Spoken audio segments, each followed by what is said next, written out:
BPBD Kabupaten Sarolangun menaikkan status menjadi siaga darurat Karhutla.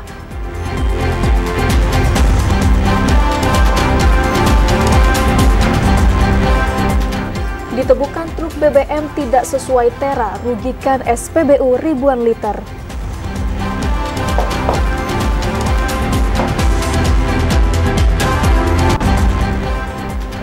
BKSDA Jambi merawat beruang madu yang menjadi korban jerat.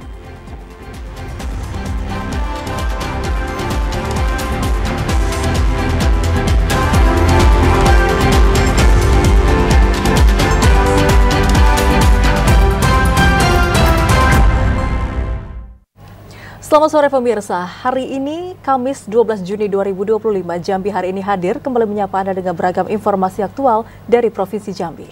Selain 3 berita utama tadi, tim redaksi kami juga telah menyiapkan sejumlah informasi penting dan menarik lainnya untuk Anda. Bersama saya Muafiq Azizah dan saya Vidya Francisca. Inilah Jambi hari ini selengkapnya.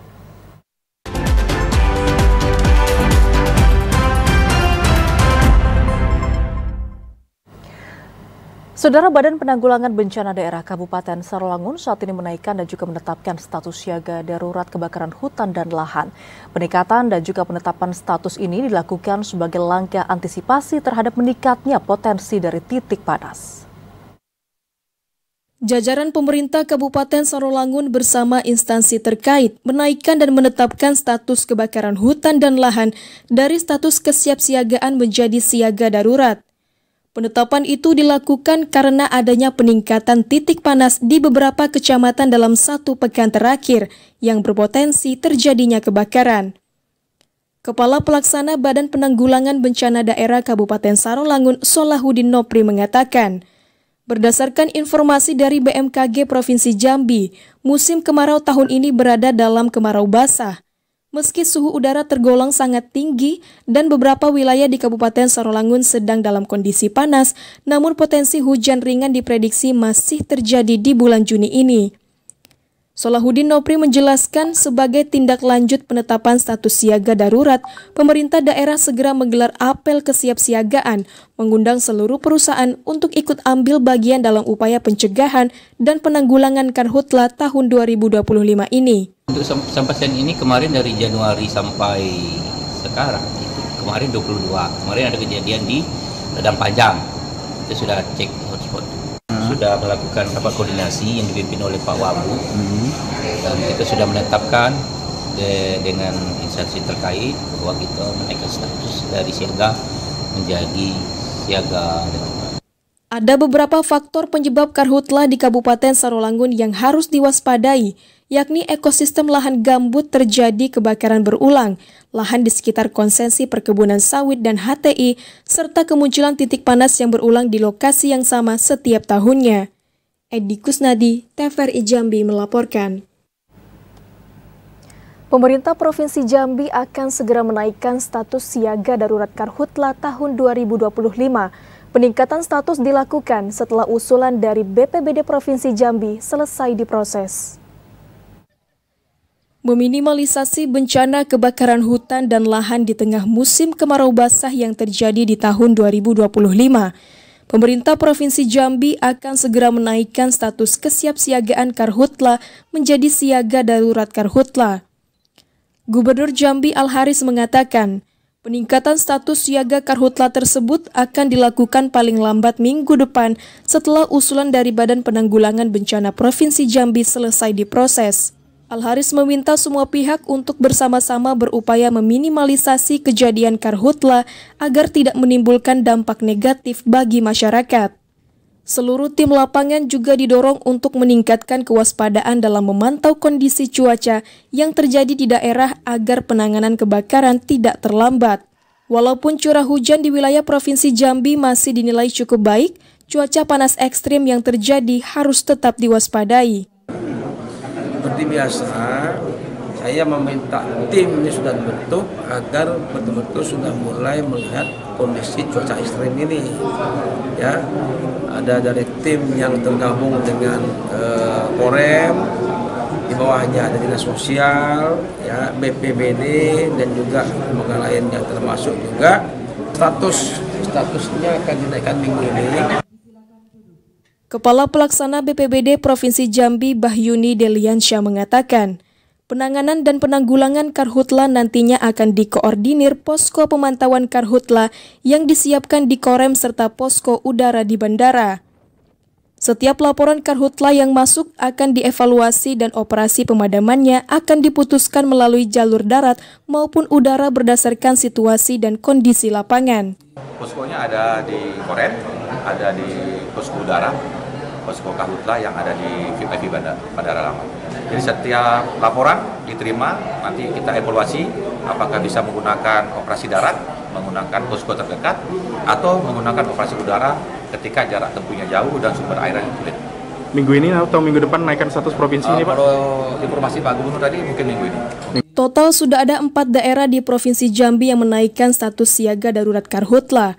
4 daerah itu yakni Kabupaten Muaro Jambi, Tanjung Jabung Timur, Sarolangun, dan Tebo. Randy Arta, TVRI Jambi melaporkan. Saudara, Taman Nasional Berbak dan Sembilang menjadi salah satu kawasan di Kabupaten Tanjung Jabung Timur yang mudah terbakar karena areal di wilayah tersebut merupakan vegetasi gambut. Memasuki musim kemarau, bencana karhutla menjadi ancaman terbesar di kawasan Taman Nasional Berbak Sembilang atau TNBS.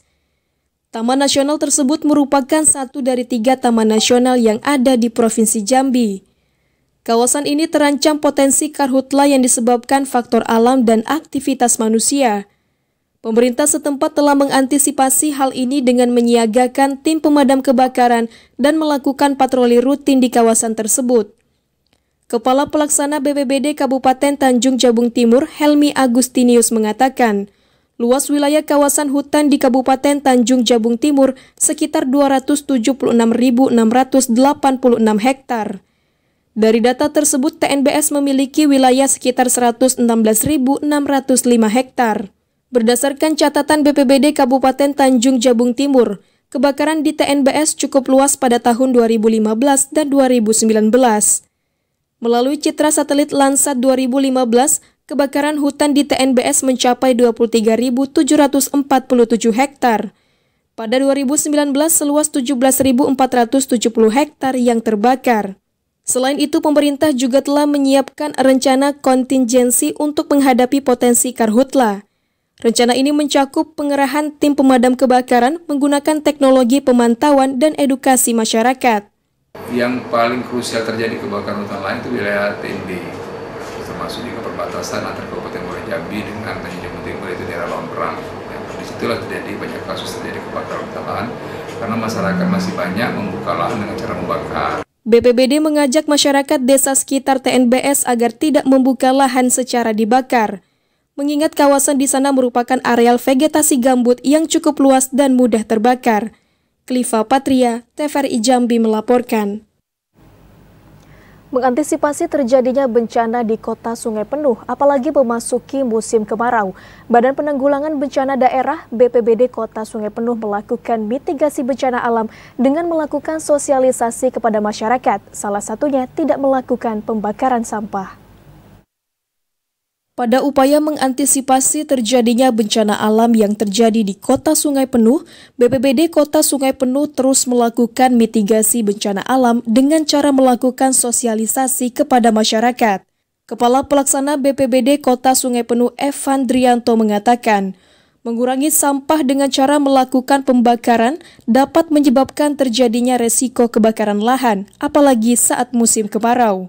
Masyarakat diminta untuk dapat membuang sampah di lokasi TPS 3R yang telah disiapkan oleh pemerintah Kota Sungai Penuh. Selain itu, pihaknya telah menyiapkan peralatan bagi para petugas jika terjadinya bencana alam, seperti pompa air jinjing sebagai alat mempermudah petugas untuk melakukan pemadaman api jika terjadinya kebakaran lahan. Melalui instruksi dari Pak Wali Kota kita Pak Alvin SH, bahwa beliau menitipkan bahwa BPBD mesti sangat gencar melakukan sosialisasi kepada masyarakat dalam rangka antisipasi karhutla. Khususnya dalam rangka juga program daripada Pak Wali Kota memerangi sampah. Evan Drianto juga mengatakan meski sepanjang tahun 2025 belum ditemukan terjadinya kasus kebakaran lahan, namun para petugas BPBD Kota Sungai Penuh akan siap siaga selama 1 kali 24 jam untuk mengantisipasi hal-hal yang tidak diinginkan apalagi di saat musim kemarau. Fahlan Diandra, TVRI Jambi melaporkan.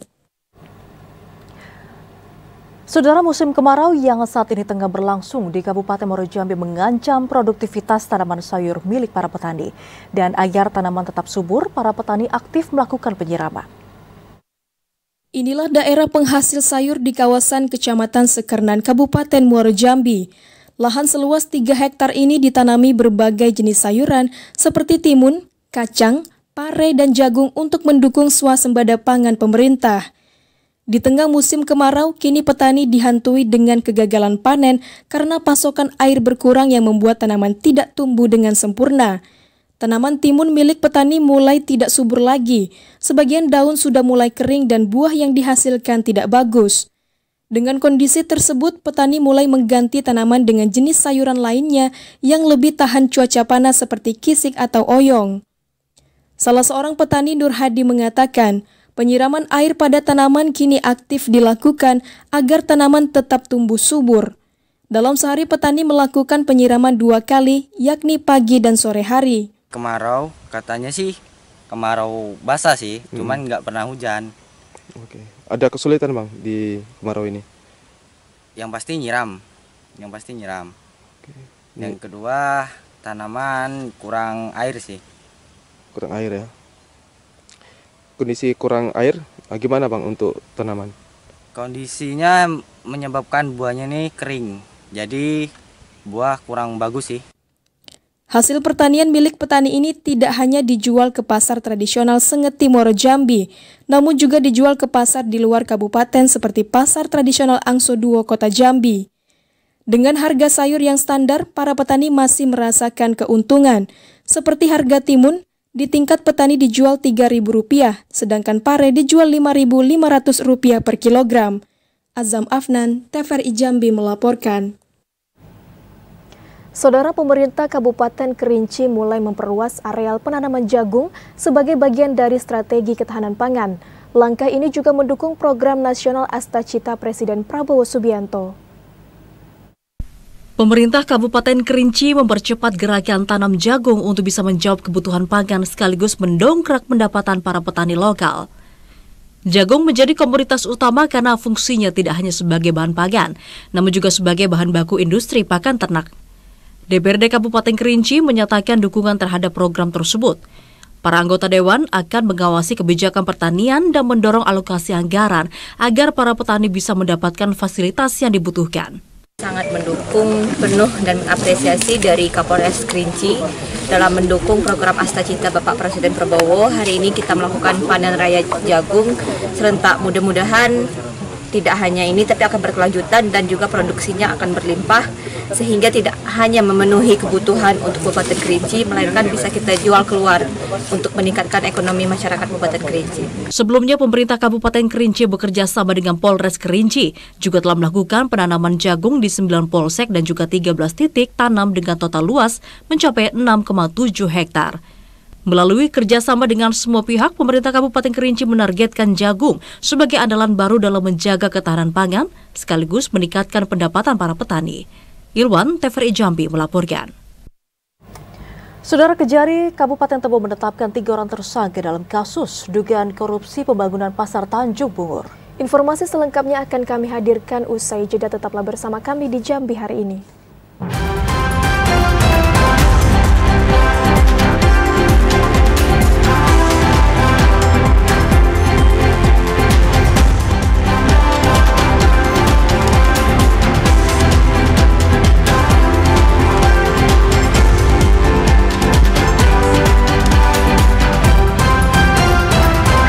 Anda kembali bersama kami di Jambi hari ini.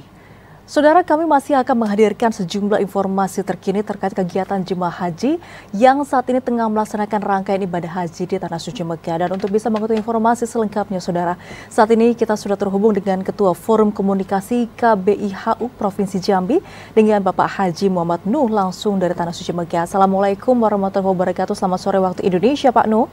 Apa kabar, Pak Nuh? Waalaikumsalam warahmatullahi wabarakatuh. Selamat siang waktu Saudi. Alhamdulillah kabar baik, Mbak. Alhamdulillah, Masya Allah. Baik, Pak Nu, setelah melakukan beberapa rukun haji seperti tawaf ifadah, saat ini apa kegiatan dari jemaah haji di Tanah Suci saat ini? Alhamdulillah jemaah setelah menyelesaikan rukun haji tawaf ifadah, tawaf sa'i, kemudian tahlul tani. Alhamdulillah jemaah sekarang sedang beristirahat. Kemungkinan insya Allah nanti ke depannya ini ada program-program yang mereka laksanakan ketika stamina sudah mulai membaik, yaitu melakukan sholat berjamaah di Masjidil Haram. Kemudian nantinya akan ziarah ke kota Mekah, termasuk akan melaksanakan umroh sunnah. Beberapa pekan berlangsung, tapi sejauh ini apakah ada kendala yang dialami oleh para jemaah haji ataupun para petugas haji? Alhamdulillah kami khususnya di Kloter 24, alhamdulillah tidak mengalami kendala yang begitu, tetapi memang saat-saat ini ketika melaksanakan tawaf ifadah itu memang sangat ramai karena semua jamaah haji yang ingin menyelesaikan tawaf ifadahnya, baik itu jamaah plus seluruh dunia. Kemudian mereka yang kloter awal, yang kloter 1, 2, 3 itu mulai melaksanakan tawaf wada. Jadi memang kepadatan, jadi memang jamaah membutuhkan stamina yang baik, kesehatan yang baik untuk melaksanakan tawaf tersebut. Untuk kondisi cuaca di sana seperti apa? Apakah ini juga mempengaruhi kesehatan para jemaah haji, Pak Nuh? Alhamdulillah kondisi cuaca saat sekarang ini memang alhamdulillah panas, yaitu sekitar 45-46. Kemarin puncak di Wukuf itu hampir 49. Tetapi jemaah karena sudah berdatangan sebelumnya mereka sudah adaptasi. Alhamdulillah sudah mulai bisa mengalami cuaca yang panas dengan membawa botol semprotan yang dari kesehatan. Itu sangat membantu sekali. Baik, Pak Nuh, seperti yang kita ketahui bersama, 11 Juni 2025 kemarin merupakan hari pertama untuk kepulangan satu persatu jemaah haji ke tanah air. Tapi kalau untuk jemaah haji asal Provinsi Jambi, apakah sudah ada waktu-waktu ataupun juga tanggal yang pasti kapan akan mulai bergulir kepulangan tersebut? Untuk jamaah Indonesia memang bergulir dari kemarin, ada 7 kloter yang sudah pemulangan, termasuk hari ini mungkin kloter 2 dan kloter 3. Kemudian Jambi itu insya Allah pemulangannya tanggal untuk kloter 13. Itu karena mereka masuk gelombang ke pertama. Jadi mereka pertama masuk kloter 14. Itu nanti akan pertama di gelombang pertama yang akan pulang ke Batam, kemudian langsung ke Jambi. Sedangkan yang gelombang kedua itu hampir tanggal tanggal 30, tanggal 28, kemudian kami terakhir itu ada di 7 Juli. Kloter 24 khususnya Jambi itu ada di terakhir sekali, yaitu di gelombang kedua ada tanggal 7 Juli 2025. Insya Allah sudah tiba di Jambi yang kloter terakhir. Baik, kita doakan bersama semoga sampai dengan hari kepulangan nanti semua berjalan dengan aman, lancar, dan juga selalu mendapatkan keberkahan dari Allah Subhanahu wa Ta'ala. Amin ya Rabb. Baik, terima kasih Pak Haji Muhammad Nuh langsung dari Tanah Suci Mekah. Assalamualaikum warahmatullahi wabarakatuh. Kita ke sorotan lainnya, Saudara. Anggota Komisi 7 DPR RI Syarif Fasya melakukan sidak ke depot Pertamina TBBM Kasang di Kota Jambi. Dan pada sidak ditemukan selisih volume BBM yang diduga menunjukkan adanya kecurangan. Anggota Komisi 7 DPR RI Syarif Fasya melakukan kunjungan kerja ke depot Pertamina TBBM Kasang di Kota Jambi. Kunjungan tersebut dilakukan sebagai tindak lanjut atas laporan dari masyarakat terkait dugaan kecurangan dalam pendistribusian bahan bakar minyak BBM bersubsidi ke sejumlah stasiun pengisian bahan bakar umum di wilayah Jambi. Anggota Komisi 7 DPR RI Syarif Fasya mengatakan, dalam kunjungan kerja kali ini ingin memastikan bahwa distribusi BBM subsidi maupun penugasan seperti solar dan pertalite benar-benar tepat ukuran, baik dari segi kualitas maupun juga kuantitas yang dikirim ke SPBU. Namun dari hasil pengecekan lapangan ditemukan indikasi kecurangan. Salah satu mobil tangki yang tengah mengisi BBM dari tangki timbun di depot ternyata menunjukkan perbedaan volume. Selisihnya berkisar mencapai 4,1 cm untuk pertalite dan 5 cm untuk pertamax. Kepala Bidang SPBU Hiswan Migas Jambi Ridwan mengaku selisih angka tera dikeluhkan oleh para pemilik SPBU. Tiap pengantaran jenis BBM terjadi kekurangan antar 30 sampai 60 liter hingga total kerugian pemilik SPBU setiap bulannya antara 2.000 liter sampai dengan 3.000 liter. Dikasih ada yang sampai 30 sampai 60 liter gitu, kadang ada lebih. Beda-beda lah ya. Setiap pengiriman selalu kurang. Ya, kadang-kadang ada yang kurang gitu ya. Karena kebanyakan memang kurang ya. Kalau kerugian sih kita tonasi kadang-kadang. Iya, berapa kira? Kadang bisa 3 tos, 2 tos sebulan. Dapatin satu mobil, yaitu untuk Pertalite itu perbedaan ada 4,1 cm, kemudian untuk Pertamax itu 5 cm. Kisaran berapa liter? Ya ini asumsi saja, dalam 1 cm itu lebih kurang 100 sampai 150 liter. Ya, ambil kecilnya saja, karena ini kan posisi di atas. Kalau posisi di tengah itu mungkin 1 cm itu bisa 200 liter. Macam-macam Pak, artinya kan bisa dari sopirnya, bisa dari juga bagaimana mereka melakukan fraud gitu kan, dan juga mungkin lebih kepada yang umum dilakukan lah ya, kencing seperti itu. Menanggapi temuan ini, Syarif Fasya meminta agar seluruh mobil tangki yang beroperasi di wilayah Jambi dilakukan tera ulang. Asar TVRI Jambi melaporkan. Kejaksaan Negeri Kabupaten Tebo resmi menetapkan 3 tersangka dugaan korupsi pembangunan Pasar Tanjung Bungur pada anggaran tahun 2023. Pada kasus ini, Kejari menemukan adanya dugaan markup proyek hingga menyebabkan kerugian negara mencapai 1 miliar lebih. Usai dilakukan pemeriksaan oleh tim penyidik Kejaksaan Negeri Kabupaten Tebo, ketiga tersangka dugaan korupsi kasus pembangunan Pasar Tanjung Bungur pada anggaran tahun 2023 di Kecamatan Tebo Tengah langsung digiring ke mobil tahanan. Menggunakan pakaian rompi dan tangan diborgol, tersangka akan dititipkan di Lembaga Pemasyarakatan Muara Tebo selama 20 hari ke depan dimulai tanggal 11 hingga 30 Juni 2025. Ketiga tersangka yang ditetapkan yakni NH selaku pejabat pembuat komitmen yang juga menjabat sebagai Kadis Perinda Kabupaten Tebo, ES selaku pejabat penanda tanganan kontrak yang juga menjabat sebagai Kabid Perdagangan Disperindak, dan S selaku pelaksana proyek pembangunan pasar. Penetapan ketiga tersangka dalam kasus dugaan korupsi ini, tim penyidik menemukan adanya dugaan markup anggaran dari nilai proyek sebesar 2,7 miliar yang menyebabkan kerugian negara hingga mencapai 1 miliar lebih pada anggaran tahun 2023. Hari ini tim penyidik Kejaksaan Negeri Tebo telah menetapkan 3 orang tersangka untuk pembangunan Pasar Tanjung Bungur di Kabupaten Tebo, dana tugas pembantuan tahun anggaran 2023. Dana tersebut berasal dari dana kementerian. Ketiganya disangkakan pasal 2 ayat 1 junto pasal 18 Undang-Undang Nomor 31 Tahun 1999 sebagaimana telah diubah dengan Undang-Undang Nomor 20 Tahun 2001 tentang pemberantasan tindak pidana korupsi junto pasal 55 ayat 1 ke 1 KUHP dengan ancaman hingga mencapai 20 tahun penjara. Intizam, TVRI Jambi melaporkan. Kita ke sorotan lainnya, Saudara. Pemerintah Kota Jambi saat ini sudah mulai membuka posko pendataan para pedagang yang akan direlokasi. Dan dari total 440 orang pedagang yang akan direlokasi, baru 100 orang pedagang yang saat ini sudah mendaftar ke Pasar Talang Banjar dan juga Pasar Angso 2 Kota Jambi. Pasca penggusuran pedagang di pinggir jalan Orang Kayo Pingai Talang Banjar, Kecamatan Jambi Timur, pemerintah Kota Jambi membuka posko pendaftaran pedagang yang akan direlokasi ke Pasar Rakyat Talang Banjar dan Pasar Angso 2 Kota Jambi. Sementara ini dari 440 pedagang yang akan direlokasi, baru sekitar 100 pedagang yang mendaftar.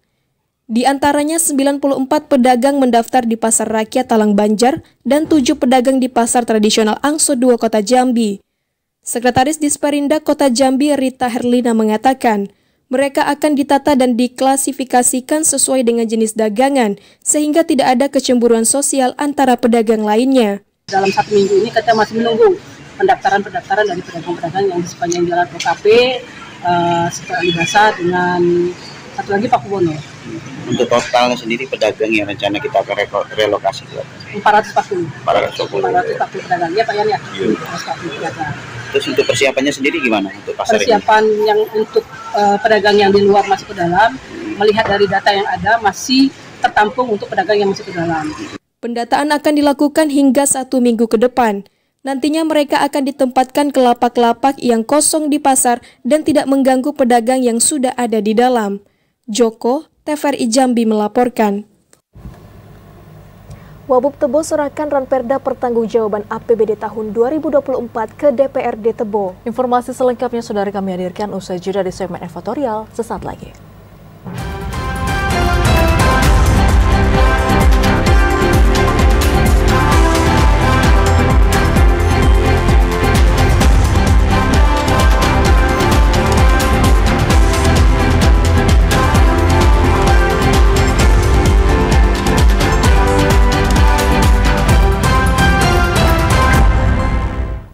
Anda kembali bergabung bersama kami di Jambi hari ini dalam segmen advertorial.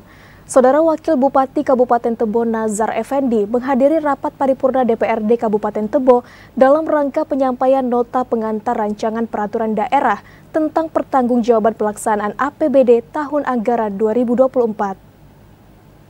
Rapat paripurna yang digelar di Aula Utama DPRD Kabupaten Tebo pada Rabu siang kemarin dipimpin langsung Ketua DPRD Kabupaten Tebo Halis Mustiko didampingi Wakil Ketua DPRD Ihsanuddin dan Sahendra.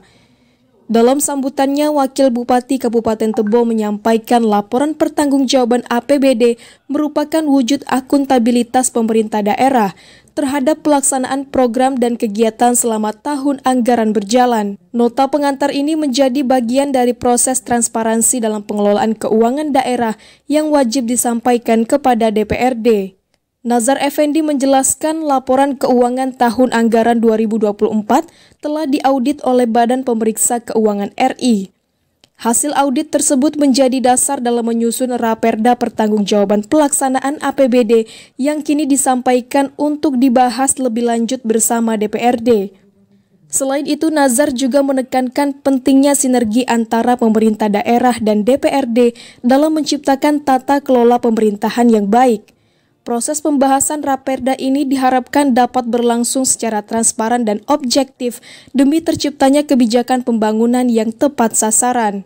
Kami pemerintah Kabupaten Tebo menjalankan salah satu kewajiban yaitu menyampaikan laporan keuangan ke DPRD, laporan keuangan pelaksanaan 2024 pada DPRD dalam bentuk Ranperda pertanggungjawaban yang nanti seolah akan berakhir dengan Perda pertanggungjawaban pelaksanaan APBD 2024. Adapun Ranperda yang dibahas meliputi laporan realisasi anggaran, neraca, laporan arus kas, serta catatan atas laporan keuangan lainnya. Semua elemen tersebut memberikan gambaran utuh terhadap capaian kinerja pemerintah daerah selama tahun 2024, baik dari sisi pendapatan, belanja, maupun pembiayaan. Intizam, TVRI Jambi melaporkan. Saudara, sebanyak 277 orang warga di Kabupaten Merangin terdeteksi menderita TB paru. Informasi selengkapnya akan kami hadirkan usai jeda, tetaplah bersama kami di Jambi hari ini.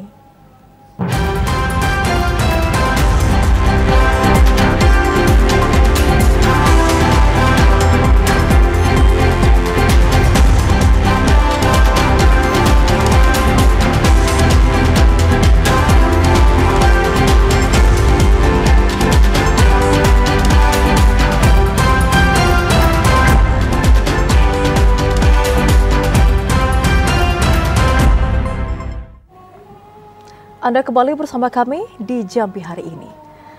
Saudara, sebanyak 277 warga di Kabupaten Merangin terdeteksi mengalami tuberkulosis paru. Ratusan warga ini termasuk juga suku anak dalam yang tersebar di 5 titik wilayah. Dinas Kesehatan Kabupaten Merangin mendata sebanyak 277 warga Merangin Provinsi Jambi mengalami tuberkulosis atau TB paru. Mereka telah diberikan obat TB dengan dosis yang berbeda yang disesuaikan dengan berat badan. Kepala Dinas Kesehatan Kabupaten Merangin, Sony Propespa, mengatakan ratusan penderita TB paru ini sudah termasuk suku anak dalam yang tinggal di 5 titik wilayah, yakni di Desa Rejosari, Sungai Udang, Muara Delang, Mentawa, dan Pematang Kancil. Beberapa suku anak dalam masih tidak rutin untuk meminum obat karena merasa sudah sehat.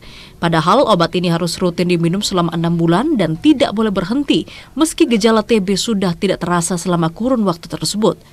Sementara itu, petugas kesehatan kesulitan memonitoring suku anak dalam karena masyarakat pedalaman ini kerap berpindah-pindah. Persoalannya hari ini, dalam pemberian obat terhadap suku anak dalam kita mendapat kesulitan. Kenapa? Mereka kan masih ada yang nomaden. Untuk yang stay di wilayah-wilayah kayak Pematang Kancil, Lantak Seribu, kemudian daerah Mentawa, kita bisa lihat. Nah, yang masih nomaden itu kan mobilisasinya tidak terpantau. Nah, kesulitan puskesmas melihat sejauh mana perkembangan pemberian obat yang diberikan kepada penderita TB paru, khususnya suku anak dalam. Kementerian Kesehatan tahun ini menargetkan penanganan 1.385 orang penderita TB ini di Kabupaten Merangin. Karena itu, Dinas Kesehatan Kabupaten Merangin masih melakukan pemeriksaan dan juga pendataan warga yang terjangkit TB paru.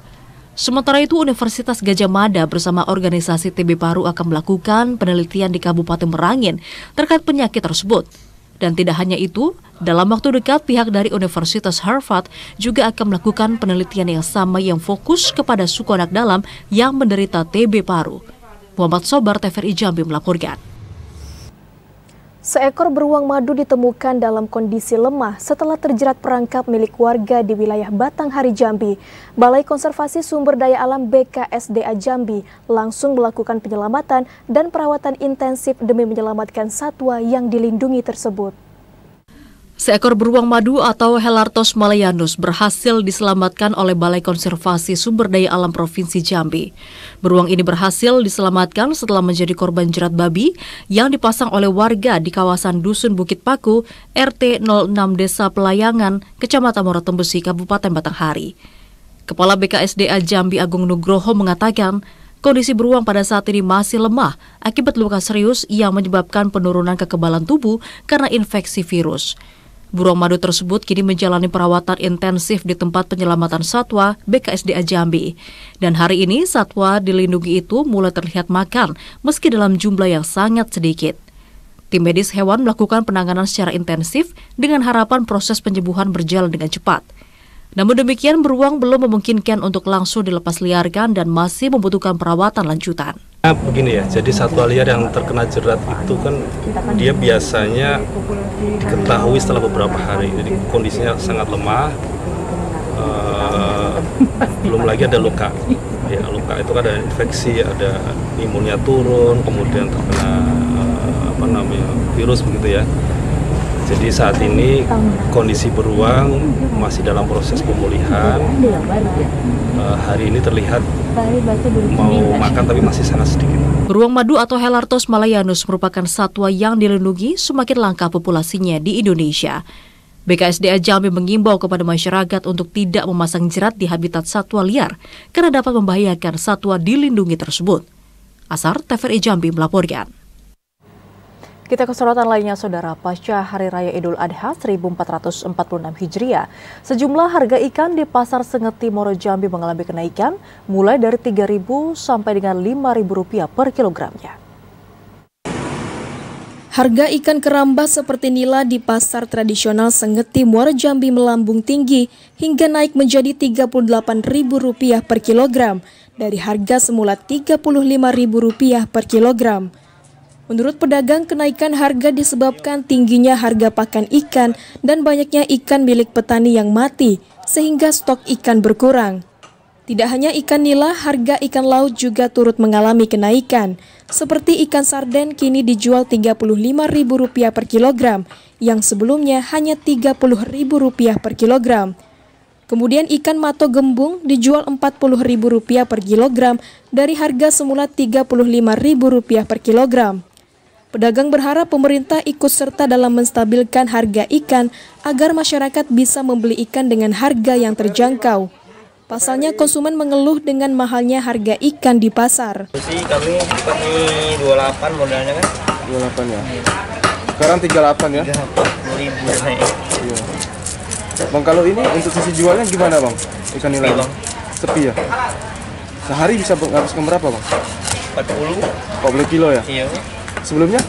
Sebelumnya 60, 70. Jauh sekali ya? Jauh bang. Ini ikan dari mana bang? Nih, dari Sungai Betang hari ini. Sedangkan harga bahan pokok hasil pertanian terpantau normal, seperti harga cabai merah yakni Rp28.000 per kilogram, cabai rawit Rp48.000 per kilogram, bawang merah Rp38.000, dan bawang putih di harga Rp35.000 per kilogram. Azam Afnan, TVRI Jambi melaporkan. Saudara, harga bawang merah di pasar tradisional Talang Banjar, Kota Jambi melonjak naik mencapai Rp36.000 per kilogram. Kenaikan harga dipicu karena kurangnya pasokan, sementara permintaan konsumen meningkat. Pasca Hari Raya Idul Adha 1446 Hijriah tahun 2025, sejumlah harga bahan pokok di pasar tradisional Talang Banjar, Kota Jambi melonjak naik. Salah satunya harga bawang merah yang naik menjadi Rp36.000 per kilogram dari sebelumnya yang hanya Rp30.000 per kilogram. Naiknya harga bawang dipicu karena kurangnya pasokan yang masuk ke pasar, sementara permintaan konsumen meningkat dari hari-hari sebelumnya.